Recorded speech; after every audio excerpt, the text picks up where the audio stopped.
અમરેલીના રાજુલાની વાત કરવી છે, જ્યાં વાવેરા ગામમાં આદમખોર દીપડાનો આતંક। 8 વર્ષના બાળક પર દીપડાએ હુમલો કર્યો। વહેલી સવારનો બનાવ। દીપડાના હુમલામાં બાળક ગંભીર રીતે ઈજાગ્રસ્ત। રાજુલા હોસ્પિટલમાં તેની સારવાર કરવામાં આવી।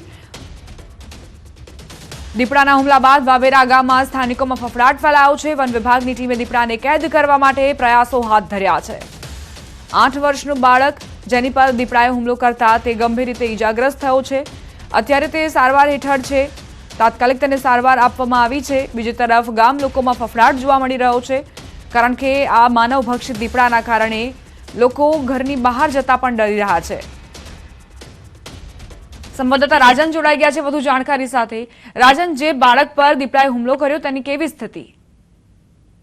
દીપા, બાળકને સૌપ્રથમ તો રાજુલા અને ત્યારબાદ હવે મહુવા હોસ્પિટલમાં સારવાર માટે ખસેડવામાં આવ્યો છે, પરંતુ જે રીતે વિગતો સામે આવી રહી છે કે વહેલી સવારે 8 વર્ષના બાળક પર દીપડાએ ગંભીર રીતે હુમલો કર્યો છે। ગંભીર રીતે એક બાળક ઈજાગ્રસ્ત છે અને આ સ્થિતિ જે ધીમે ધીમે વણસી રહ્યું તેવું લાગી રહ્યું છે દીપા, કારણ કે સિંહ અને દીપડાના માનવ પરના હુમલાઓ સતત વધી રહ્યા છે। દીપા, આભાર રાજન જાણકારી આપવા માટે।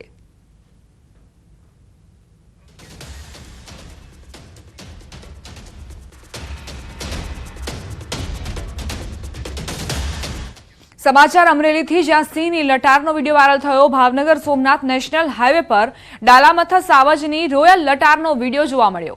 વહેલી સવારે વનરાજને ટહેલતા જોઈ વાહન ચાલકો થંભી ગયા।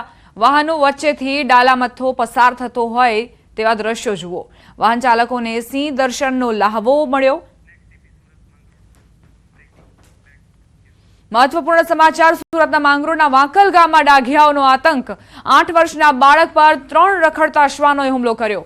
3 ડાઘિયાઓએ બચકા ભરતા બાળક ગંભીર રીતે ઈજાગ્રસ્ત। સંવાદદાતા કેતન જોડાઈ ગયા છે વધુ જાણકારી સાથે। કેતન, શ્વાનોનો આતંક જોવા મળ્યો છે, શું ઘટના?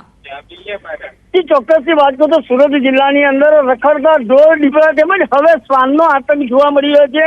ખાસ કરીને જે માંગરોળ તાલુકાના વાંકલ ગામે અગાઉ પણ ભૂતકાળની અંદર શ્વાનોએ અનેક લોકોને શિકાર બનાવ્યા હતા, પરંતુ ગઈકાલની ઘટના જે છે એ 3 જેટલા શ્વાનો જે રખડતા હતા અને જે હડકાયેલા કૂતરા કહેવામાં આવે છે, એ લોકોએ 8 વર્ષના બાળકને બચકા ભર્યા છે, નખોરિયા પણ માર્યા છે।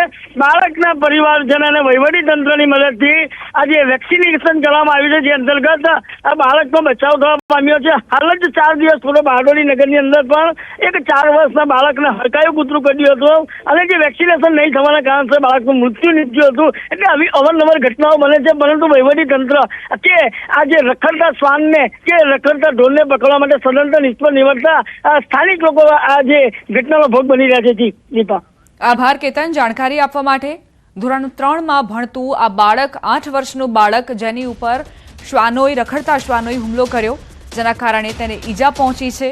વારંવાર આ પ્રકારની ઘટનાઓના કારણે લોકો પરેશાન થઈ ચૂક્યા છે। પહેલા રખડતા ઢોરના ત્રાસના કારણે પરેશાન હતા અને હવે આ જે હડકાયેલા શ્વાન છે તે પણ લોકોને પરેશાન કરી રહ્યા છે, ખાસ કરીને બાળકોને।